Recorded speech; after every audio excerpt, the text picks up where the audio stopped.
तो आइए बख्शा बख्शे पे चर्चा करते हैं, क्या खाना चाहिए और क्या नहीं खाना चाहिए, कौन सी चीज़ खाने लायक है और कौन सी चीज़ खाने लायक नहीं है,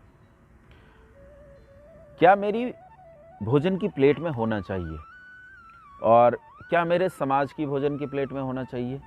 इस पर सारे पर विचार करते हैं। जब हम इस पर विचार करते हैं तो दो शब्द हमारे कान में पड़ते हैं, एक शाकाहार और एक मांसाहार।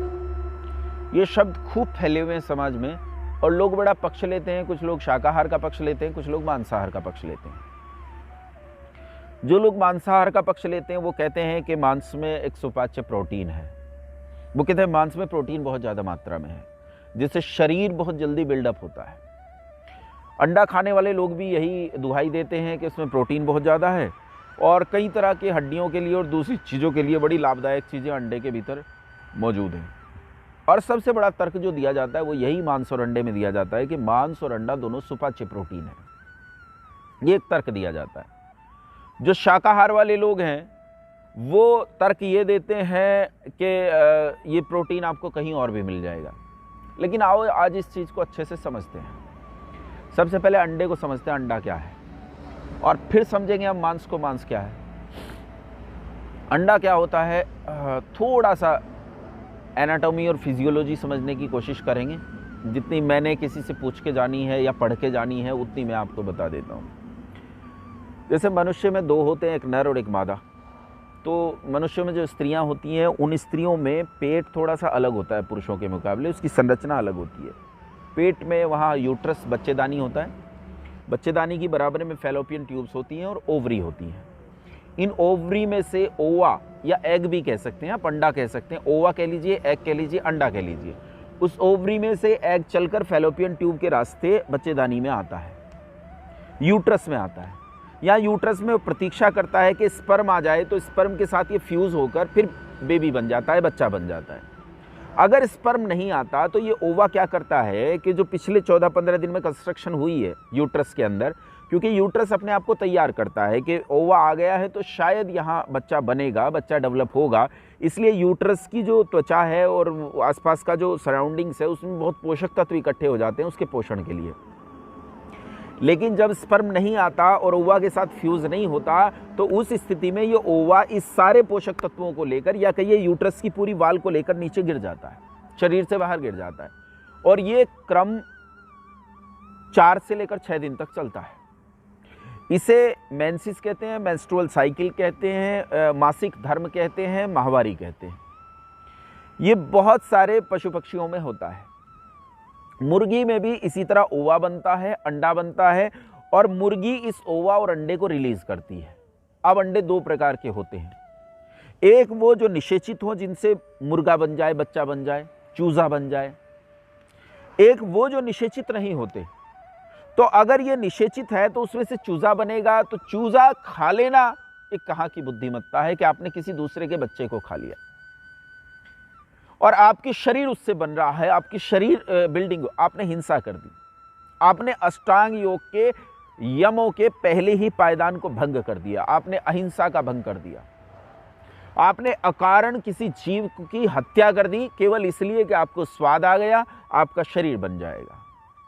ये किसी भी सूरत में उचित नहीं है। दूसरा, अगर उससे चूजा नहीं निकलता, वो अनिषेचित अंडा है, तो वो मुर्गी की माहवारी है। मुर्गी की माहवारी पीना कहाँ तक उचित है?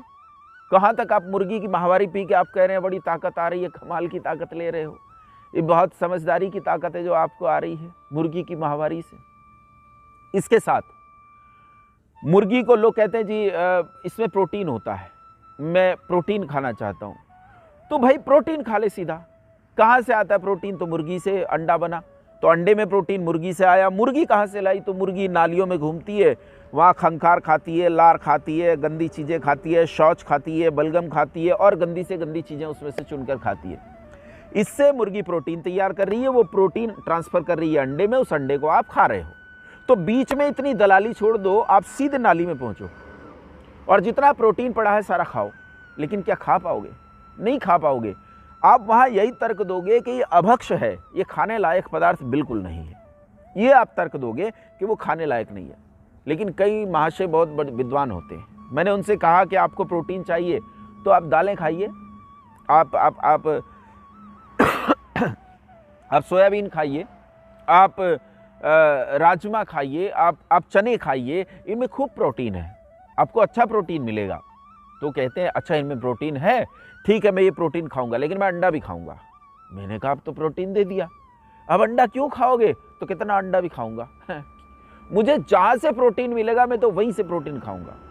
ऐसा तुम कर नहीं सकते मेरे भाई, क्योंकि अगली बात जो मैं कहूंगा ये तुम कर नहीं पाओगे। सुबह जब शौचालय में जाते हो ना, शौच करके आते हो, तो उसमें भी 8 से 9% प्रोटीन होता है। उठाकर पढ़ लेना, आज तो सबके हाथ में गूगल है।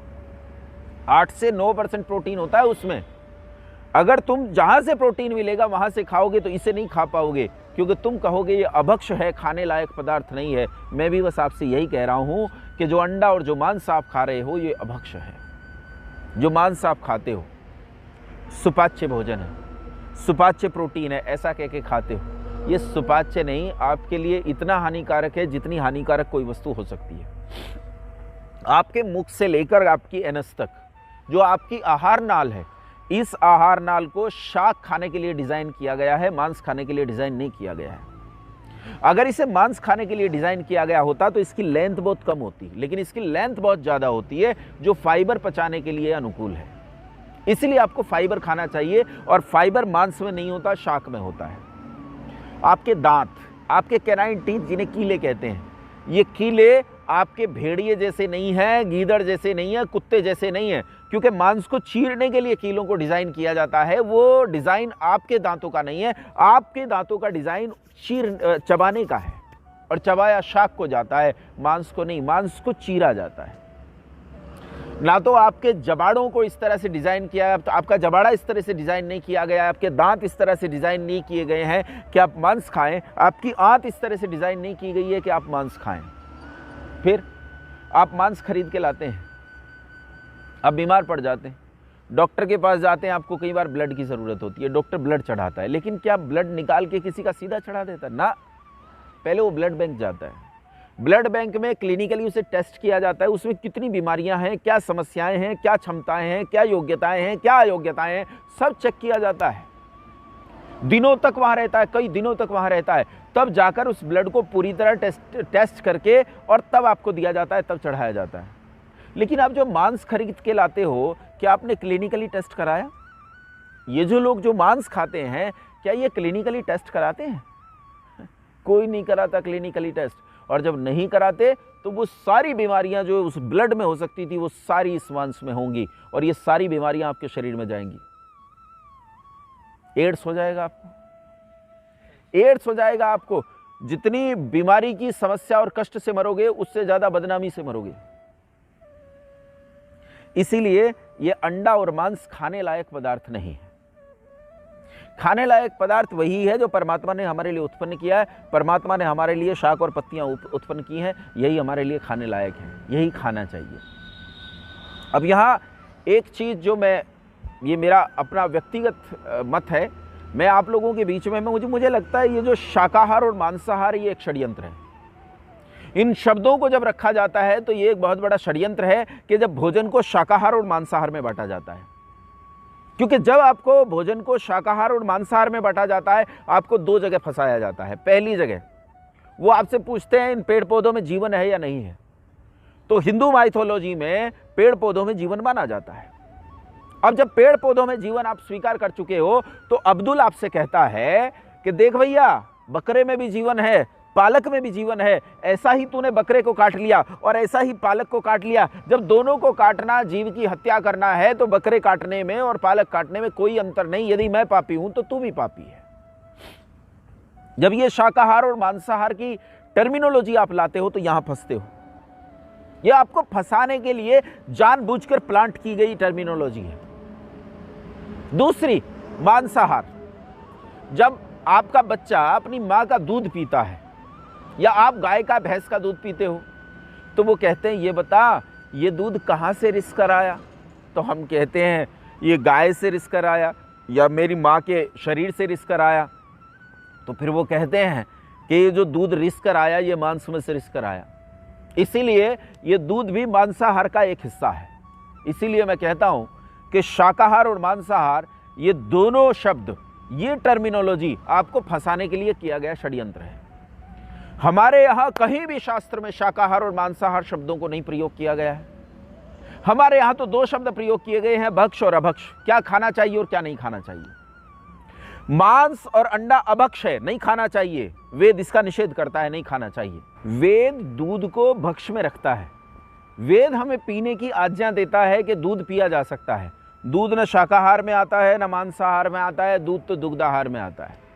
दूध तो अलग ही आहार है, ये शाकाहार मांसाहार में नहीं आता, लेकिन ये भक्ष में आता है, इसे पीना चाहिए।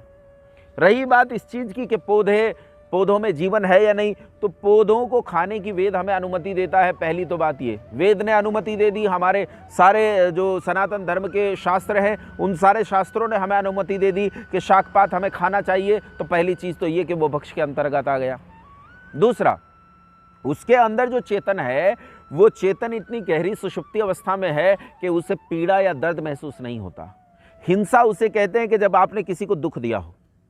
दुख देने का नाम हिंसा है। मार कर दो, पीट कर दो, डांट कर दो, आपने कोई खराब शब्द कह दिया है, उससे उसका हृदय दुख गया, इससे पीड़ा हो गई, इस सब का नाम हिंसा में आता है।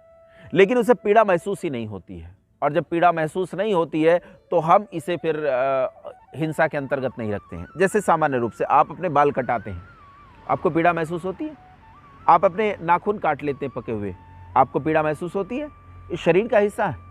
ये सारा शरीर चेतन चला रहा है इस शरीर को। इसके अंदर एक चेतन जीवात्मा है जो इस शरीर को चला रहा है। हाथ काटते हैं तो दर्द महसूस होता है, लेकिन यहाँ दर्द महसूस नहीं होता।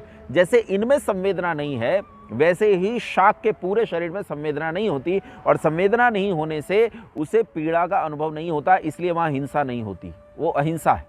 इसलिए बंधुओं, अपना भोजन उस तरह से खाओ जैसे हमारे यहाँ परंपरा रही है। अब एक और चीज़ इसमें मैं आप लोगों से कहना चाहता हूँ कि आजकल भोजन को लेकर एक बहुत बड़ा षड्यंत्र हमारे बीच में चल रहा है।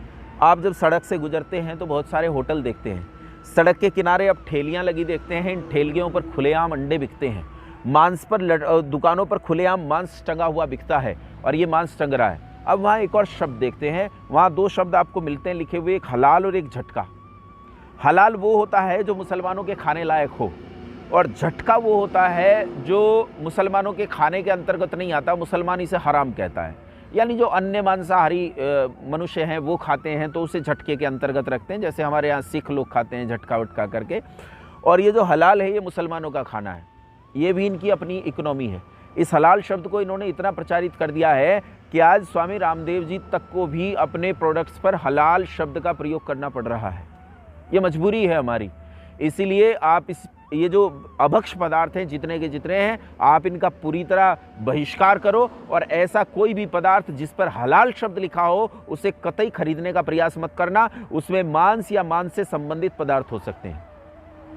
आजकल वो रेड और ग्रीन निशान आते हैं ना, उन रेड और ग्रीन से अलग भी इसे हलाल सर्टिफाइड प्रोडक्ट्स में रखा जाता है। जो हलाल सर्टिफाइड प्रोडक्ट्स हैं ये कभी मत खरीदिए, इससे इन लोगों को बढ़ावा मिलता है, और ये लोग जो पैसा कमाते हैं उस पैसे को जाकर मस्जिद और मदरसों में ज़कात कटवाते हैं। यही ज़कात जाती है पाकिस्तान और अफगानिस्तान के आतंकवादी अड्डों को, उनसे हथियार खरीदे जाते हैं, और हमारे ही लड़के जो बॉर्डर पर खड़े हैं वो हमारे ही दिए गए पैसे से, उसी की खरीदी गई 47 से हमारे ही बच्चों को मार दिया जाता है।